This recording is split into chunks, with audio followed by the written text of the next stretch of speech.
Welcome to this explainer. We are jumping right in today because we need to talk about the invisible traps closing in around us. We're going to unpack the unseen macro forces that are driving our modern anxieties, and most importantly, figure out exactly how we can escape them. Let's kick things off with a bit of a puzzle. What do a haunted, ruined fort in India, a soul-crushing 70-hour workweek, and global geopolitical war all have in common? I know, they seem totally unrelated, right? But as you'll see, these are actually intimately connected dots. Together, they reveal a silent health crisis that's brewing right now in our modern cities. Let me introduce you to someone who is literally the poster child for this crisis. Meet Amit. He's a 26-year-old IT worker, and he's physically trapped at his desk in a grueling 9-to-9 grind. Just picture it. He's staring blankly at an Excel sheet. His heart is suddenly racing for absolutely no reason, and he's having a phantom panic attack triggered by pure exhaustion. The poet Pash famously described this exact feeling as Amrita Shanti, which translates to the dead silence of a life where our dreams have quietly passed away. Now, society tells us to just accept this as normal hustle culture, right? But amidst physical numbness, it's actually a biological reaction to a very real, invisible trap. And the crazy part is, Amit is definitely not alone in feeling this way. Look at this massive global Gallup workplace survey. It covers over 160 countries. It turns out only 23% of workers are actually engaged in what they do.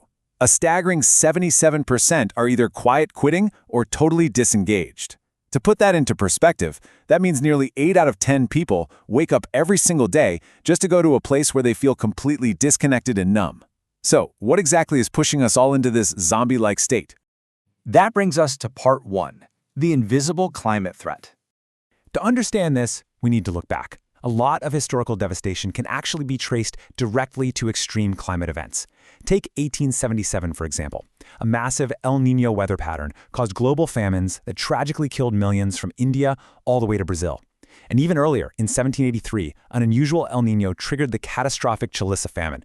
That event literally wiped out the thriving 9,000-home city of Bangard in Rajasthan. Fast forward to today, and experts are projecting a terrifying super El Niño for 2026. Now, the absolutely crucial point here is this number, 2.9 degrees Celsius. Historically, an El Niño would bump up global temperatures by about 1.5 degrees. But today? Well, our baseline global warming is already sitting at 1.4 degrees above the pre-industrial average. So when you combine that already hot baseline with a super El Niño, we get an unprecedented 2.9 degree temperature anomaly. It's kind of like sitting in a room that's already 40 degrees and someone suddenly turns on a heavy-duty space heater. No wonder our bodies are struggling. And here's where it gets really insidious. When we look at places like Delhi, a terrifying pattern emerges. We always worry about the blazing midday sun, right? But the silent killer is actually the night. It's called the urban heat island effect.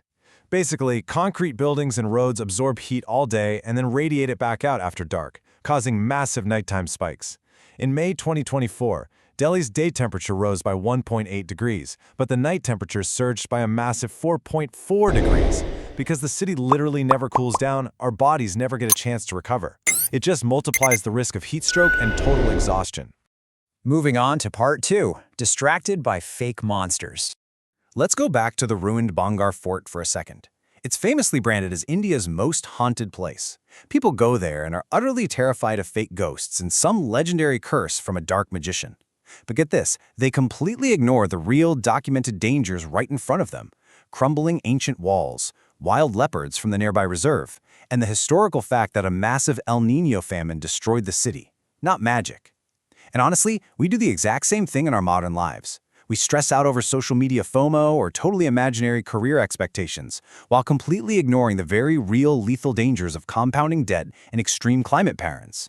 And the cool thing is, science actually explains why we feel haunted by these invisible stressors. It all comes down to infrasound. These are super low-frequency sound waves below 20 hertz. You can't hear them, but your physical body absolutely feels them. Back in 1980, a researcher named Vic Tandy discovered that a simple laboratory fan producing 19 hertz infrasound caused cold sweats, dizziness, and the distinct eerie feeling of being watched by a ghost. Wind blowing through Banagar's ruins naturally creates this exact same sound. Today, the constant low-level hum of urban stress and anxiety mimics this exact biological reaction, giving us those unexplained panic attacks like Amit was having. Let's shift gears to part 3, the global economic pressure. When we impartially look at the data around the projected April 2026 US-Iran geopolitical conflict, we start to see just how fragile our global system truly is. We're talking about tense deadlines, naval blockades in the Strait of Hormuz, and threats to civilian infrastructure. And when the Strait of Hormuz, which is a massive artery for global commerce and oil, is threatened, global supply chains absolutely panic. An average El Niño already raises global non-fuel prices by about 5%.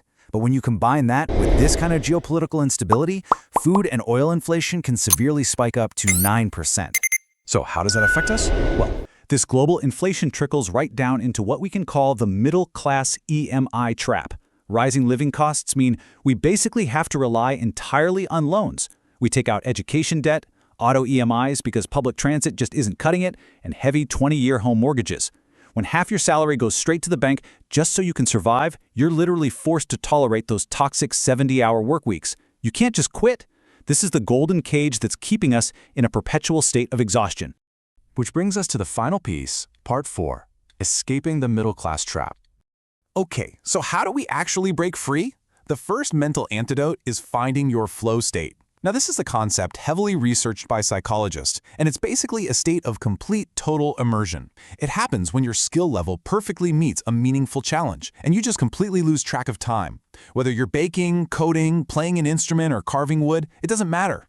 It's not just a cheesy self-help buzzword. It's a biological necessity for your recovery. When you're in a flow state, your stress absolutely plummets, and your brain finally gets a much-needed break from the constant anxiety. But here's the catch. You don't just magically find your passion sitting on the couch. You have to actively build it. Enter the 3E formula. First, explore. You've got to widen your horizons beyond the standard, typical career paths. Second, engage. Research shows it actually only takes about 20 hours of focused, real-world practice to get reasonably good at a totally new skill. Just 20 hours. Dedicate that time. And third, excel. Build what psychologists call grit, which is basically passion plus perseverance. Push through the hard parts, maybe build a side income, and start establishing a real exit plan from your toxic routine. And what about that physical heat trapping us in our concrete cities? Well, here is an incredibly powerful micro-action you can take. Did you know that saving just one old-growth tree can drop the local pedestrian temperature by a massive 12 degrees Celsius? 12 degrees! That's huge! So it's not just about planting frail new saplings that often don't even survive. It's about actively protecting the mature leafy canopy we already have from being cut down for more development. It's a highly practical, tangible way to fight back against that urban heat island effect and physically cool down our environments. You know, the legendary scientist Marie Curie once said, "Nothing in life is to be feared, it is only to be understood."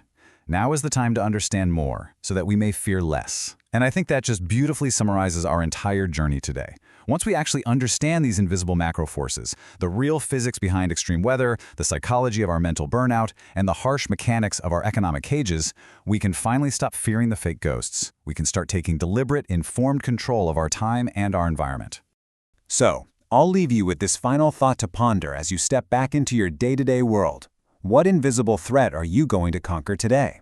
Will you dedicate those 20 hours to a new skill so you can escape the burnout trap? Or maybe you'll stand up to protect a local tree that's keeping your neighborhood cool. The power to break this cycle is literally in your hands. Thank you so much for joining me on this explainer. Until next time, stay curious, stay focused.